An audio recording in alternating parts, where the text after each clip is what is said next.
ഓം നമോ ഭഗവത്തെ വാസുദേവായ ശ്രീകൃഷ്ണായ പരബ്രഹ്മണേ നമ.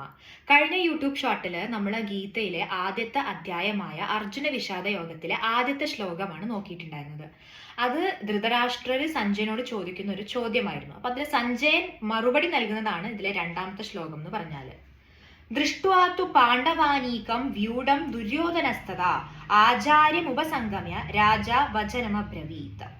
അപ്പോൾ ദുര്യോധന രാജാവ് എന്താ ചെയ്തതെന്നാണ് സഞ്ജയൻ പറയുന്നത്. അപ്പൊ ദുര്യോധന രാജാവ് അണിനിരന്നു നിൽക്കുന്ന പാണ്ഡവ പടയെ കണ്ടിട്ട് ആചാര്യനായ ദ്രോണാചാര്യരെ സമീപിച്ച് ഇപ്രകാരം പറഞ്ഞു.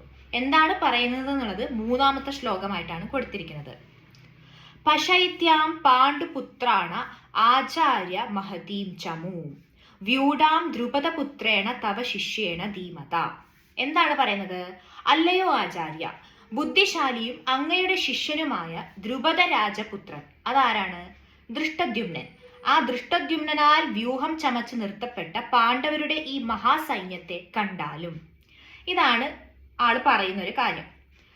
ഇനി കുറച്ച് ശ്ലോകങ്ങൾ ഇതിൽ വരുന്നുണ്ട്. അപ്പോൾ ഞാൻ ആക്ച്വലി നിങ്ങളോട് ചോദിക്കുകയാണ്, ഇത് ശ്ലോകം വന്നിട്ട് സംസ്കൃതത്തിലാണ് പറയണത്. അതിൻ്റെ അർത്ഥം ഞാൻ പറഞ്ഞിട്ട് അങ്ങനെയാണ് ഇപ്പം ഞാൻ ചെയ്തുകൊണ്ടിരിക്കുന്നത്.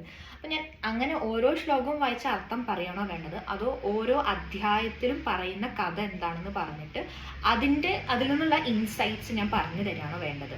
സോ എങ്ങനെയാണ് വേണ്ടത് എന്നുള്ളത് നിങ്ങളൊന്ന് കമൻറ്റ് ചെയ്യുക.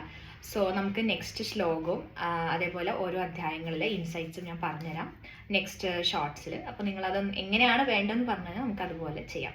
Till then, bye from Varsha's diaries.